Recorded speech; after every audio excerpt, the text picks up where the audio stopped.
But hopefully try number 2 will work. Nothing is more frustrating than internet issues during streaming. But yeah, thank you for the raid, Ronnie the zombie. Long time no see. I think Skittle. My internet is trying desperately to ruin your stream streak. It's doing its best. So yeah, teach me the ways. I will try. I don't know what ways, but I teach you the ways of bad internet. Somebody needs to teach my internet how to not disconnect. Oof. Okay. But I am here. Day is going good. Let's just close that. We're just gonna pretend that isn't bad. Open up that chat. I don't. I think it has you. You wasn't transported. Ronnie, what do you mean you weren't transported? I didn't go anywhere. I'm still here. What do you mean? Do you mean like, should I throw my redeem again? No, you're good. I don't know what you redeemed, but what did you redeem? I don't have the well, actually I do have the Twitch site open. Let me double check. Also K-Reg, hello. Hope you're enjoying your 24-hour day. Hope you're having a good day. I am having a good 24-hour day. That is how long the day is. Thank you for pointing that out. What did you redeem? I don't see it in here, but I'll take your word for it. It was the color thing. Okay, fantastic. What colors? Oh, you were stuck in the offline one. Okay. But yeah, what colors did you redeem? Also, I still don't have the music playing, which we're just gonna ease into this whole streaming thing. Slowly booting up one new thing at a time. I think my internet just can't handle the sheer amount of bandwidth going either way. You know, I'm downloading and streaming from like music, and then I'm uploading with upload to stream, but also to YouTube, and then I have things like plugins that are pulling, like, I don't know, there's just a lot of random stuff. Ugh. Stress. Adding to the day. But yeah, there was a thing I wanted to talk about in terms of painting environment. Something that I think I have a way of explaining things a little bit, and I don't know if it'll be interesting. So, those of you who are familiar, I frequently talk about, you know, foreground, midground, background. I'll give the little spiel right now, where it's like you have your, you know, your things like this. Oftentimes for environments, you have the sky as the bright light source, especially if it's like an overcast day. But this is only good, right? This method only really works if you're painting things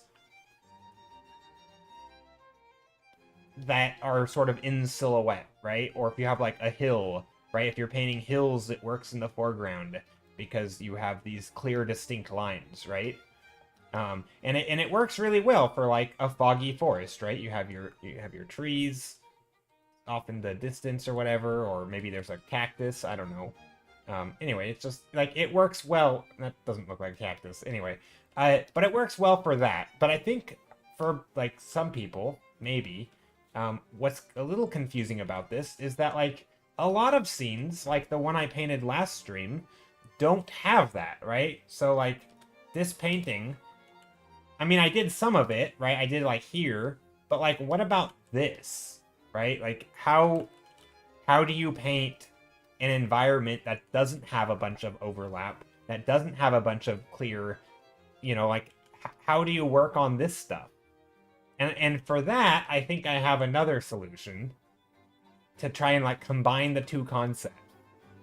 So if you were to do like a zoomed in version of this, it might look, we're gonna go gray again. Ooh, okay, this color. What color is this? Let's take a look. That looks like a solid color. What? Oh no, what is this? The evenness of that color scares me.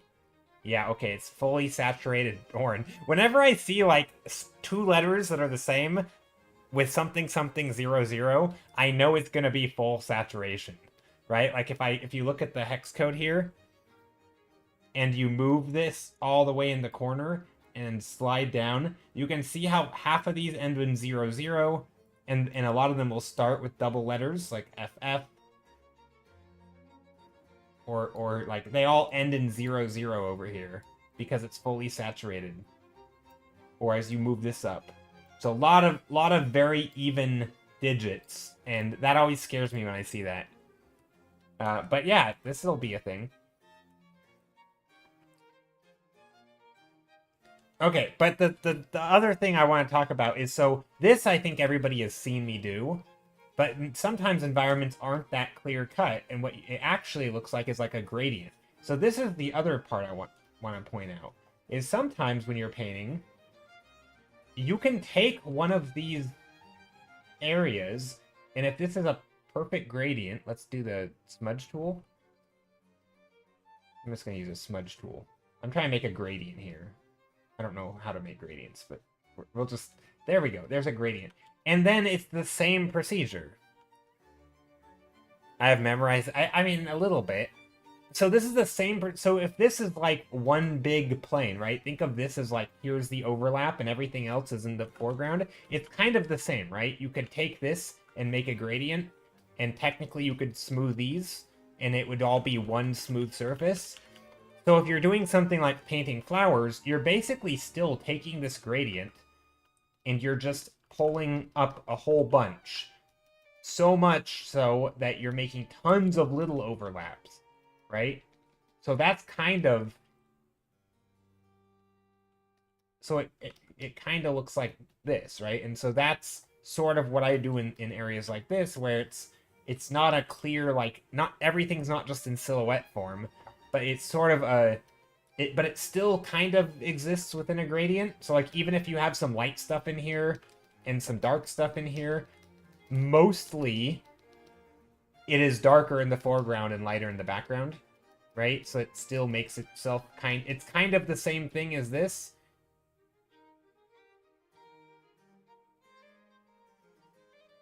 Right? It's sort of the same thing. So this is something that I think is a little tricky, because I kind of mix them, right? I might be painting one thing, but then suddenly over here, the foreground will look like that, where I've kind of done this little, like, mishmash, right? Where it's like this sort of thing.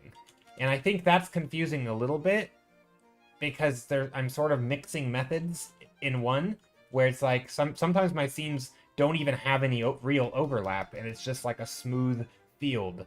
And that's where this is sort of... But it's still kind of the same method, right? Like, if you zoom in, you're still kind of doing this sort of overlapping thing, but you're starting as a gradient instead. So that's something that I do a lot. So I don't know if that helps clarify things, but that's sort of the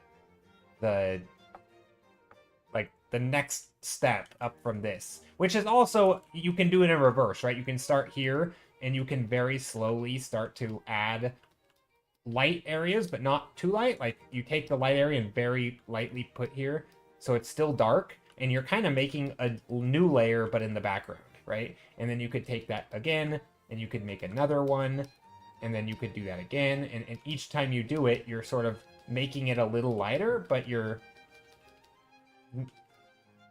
So it's kind of, again, it's kind of the same thing, right? You're sort of making these little gradient... Or you could go backwards and add another layer back here. And if you did this enough and small enough, right, you'd basically be making a gradient again. So it turns this layer into this. Hello! Estofo de Mesa. Estofao. Estofao. Oh, Joe, read half that picture composition book yesterday. What did you think of it? Did you feel like it was a good... I felt like that... So I think the book you're referring to is a book called... Oh, can I reach it? This book. It's called Picture This, How Pictures Work. I think this is the one you're referring to.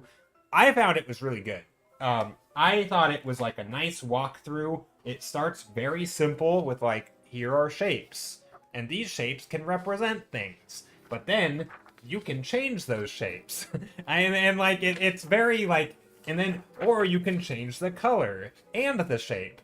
Or, whoop, I just ripped my book. Or you can change the size of the shape, right? Like, there, it's very, it's extremely simple, but it sort of walks you through all the dimension. There was I had a while back, I watched a lowish tutorial on how to stylize characters. I know, me watching character stuff. Um, but a while back, we watched a tutorial. Hey, Rona, how's it going? Rona was there when we watched it. It was like a basically like how to stylize character type tutorial by Loish, and she basically walked through a similar process where like she's like, you know, here are the legs, you can make them longer, you can make them shorter, you can change the contrast, right? Like basically walking through all the dimensions that you could push and pull, the shapes, the texture, the color, you know. But when you're talking about shape specifically, you know, you could make it longer, you could make it shorter, you could change the silhouette. Like there's a lot of things you can do, right? I saw another tutorial online recently. It was about like weapon design, where it was saying like, you know, here's a sword, and then like here's the hilt, or I don't know what the hilt is. That the hilt, that part, the pointy part, right? And then what you could do is, sorry, this is gonna look terrible, but because I don't know what I'm doing, um, right? You could change this part of the sword to make it bigger, right? Or you could make it smaller, and you know, you could make it, maybe you make it both bigger and shorter. Whoops, that's not how you make it shorter. Like this, right? So it's really fat. Or you could change the shape of this part, right? You could make it the sword that shape, so it's kind of jagged. But you could also do this and make the hilt bigger, right? So you can change the size, the scale of things, you can change the shape of the thing, and then you can kind of piecemeal them together, and you could do like a big blade with a little hilt, but you redesigned the hilt and you also made one part of it bigger. Like, you know, like you have a lot of ways to work with, but then you also have color, and it kind of just goes through like, here are the tools that you have. And I found it's kind of the same idea as like the lowish tutorial, and it's kind of the same as that book where it takes you through step by step, except that I think in that book, because it's sort of geared on storytelling with like Little Red Riding Hood, it walks you through like, you know, what if you change one of the shapes, that shape can now represent a character, or you know, it's, I like that anyway. So yeah, that's the, I thought it was a good book, but I could understand if some people are like, this is stupid, and it's too simple. But I think that's not a good, I think with art, that's not a good mentality to have, because it's very much like juggling a bunch of basic concepts anyway. It's like none of the concepts are hard, like they're just how you can try to combine them into the big soup, and now you have a billion options because you have, you know, 10 options here and 10 options here and 10 options here and 10 options here and 10 options, right? Math, it goes, the numbers go up fast when you start multiplying them all together.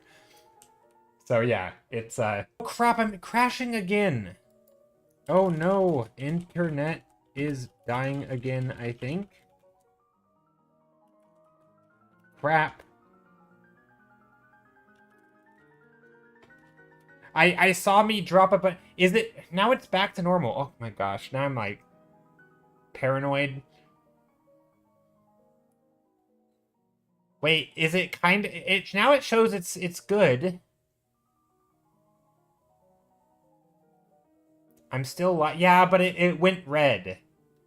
Oh my gosh, my internet. This is so stressful. The stream, okay. It's struggling, but you are still live? Okay. Well, it seems to be good for now. I just fear my internet doesn't seem to fix itself. So normally when it starts doing this, it's just a matter of time. But okay, let's try to do a thumbnail real quick. Might just be a little turbulence. pretty sure when it comes to streaming, turbulence always leads to a crash. It's not... Unfortunately, the statistic, any little bumpiness is like, it's going down. It's just a sign. Not to... Oh, there we go. It's already... Oh, no, it's back up. Okay. You know what I'm going to do? I'm going to turn off YouTube